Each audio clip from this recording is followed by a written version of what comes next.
ओम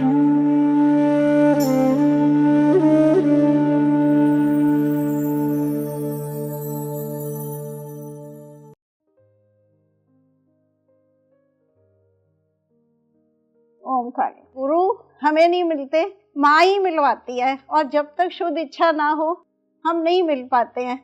मैं शुरू से ही भक्ति वाली लाइन, एस्ट्रोलॉजी में सब कुछ वो थी, तो मुझे ऐसा कभी नहीं लगा था कि पूजा पाठ और ये नहीं करती हूँ या ईश्वर नहीं है।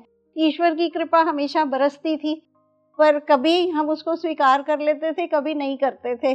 और हमेशा ये फील करते थे भगवान के पास जाना है, एग्जाम है, अच्छे नंबर आ जाए, कुछ गड़बड़ ना हो जाए तो प्रेयर कर दो। या जैसे हम घरों में सब देखते ही थे कि प्रेयर करनी है, ये करना है।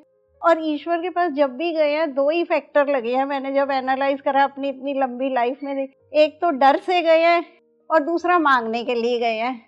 अरे आज ना अगर धूप बत्ती करी तो भगवान नाराज ना हो जाए। अब जैसा माहौल चला हम उसी हिसाब से पूजा करते गए। जैसे मैं अपनी जर्नी में भी बताऊं, मैंने साईं बाबा को भी बहुत माना, हनुमान जी को शुरू से माना, और फिर कृष्ण जी को सडनली मेरे मन में ऐसा आया कि बहुत अटैचमेंट सी हो गई थी। मुझे लगता था उनसे बड़ा कोई नहीं है। गुरु जी से मिलने से 2-3 महीने पहले की बात है। मैं रोज सुबह, मेरा नियम होता था कि नहा के नाश्ता तभी करती थी जब पूजा वगैरह कर लेती। रोज रोती थी मैं जब भी मैं बैठती थी कि हे गिरधर गोपाल, मैं पता नहीं कहाँ कहीं अटक गई हूँ। अब मेरे से ना इस पूजा में मेरे को मन नहीं लग रहा, मजा नहीं आता। जैसे पहले मैं बड़े भाव से करती थी वो नहीं आ रहा। या मैंने जैसे उन दिनों कुछ पढ़ा था ऐसे कि मुझे अगर कोई गुरु की जरूरत है तो मेरा रास्ता क्लियर करो, मुझे बताओ मैं अब क्या करूं। तो उन्हीं दिनों साक्षी, पलक, कनिका से मिले थे सब कुछ। तो मेरी बेटी साक्षी ने मुझे बोला भी कि ऐसे गुरुजी हैं, हमने पद्धति करनी है। तो मैंने उस पर कोई तवज्जो नहीं दिया।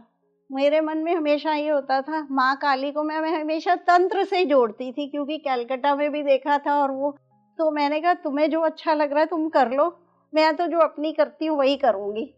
तो मैं साक्षी के साथ जब आई थी तो मेरे मन में ये कभी नहीं आया था कि ईश्वर मेरी शायद इसी इच्छा को पूर्ण करने के लिए उनको माध्यम बनाया है इन सबको। तो मैं यहाँ उनके साथ जैसे रिचुअल में आते हैं आई थी।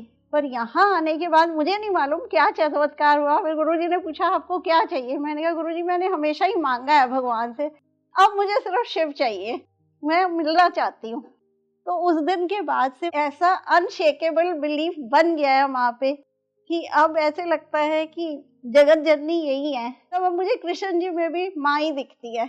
आप जो है एक इतने इमोशनली होके वो करते हो, तो मुझे लगा कि कनिका की जर्नी को जैसे मैंने सुना, इससे पहले भी मिली हुई देखा, तो मैंने कहा जब तक शुद्ध इच्छा नहीं हो हम कोई भी किसी रास्ते पे नहीं पहुंच सकते। तो गुरुजी जब भी शुद्ध इच्छा कहते थे तो उसका मीनिंग नहीं समझ आता था। धीरे धीरे जाके ये अंदर चला गया है कि वो देगी, अपने आप देगी, अपनी इच्छा तो करो मिलने की। बस यही कहना चाहूंगी। अगर नहीं बहुत काम होंगे ओम काली।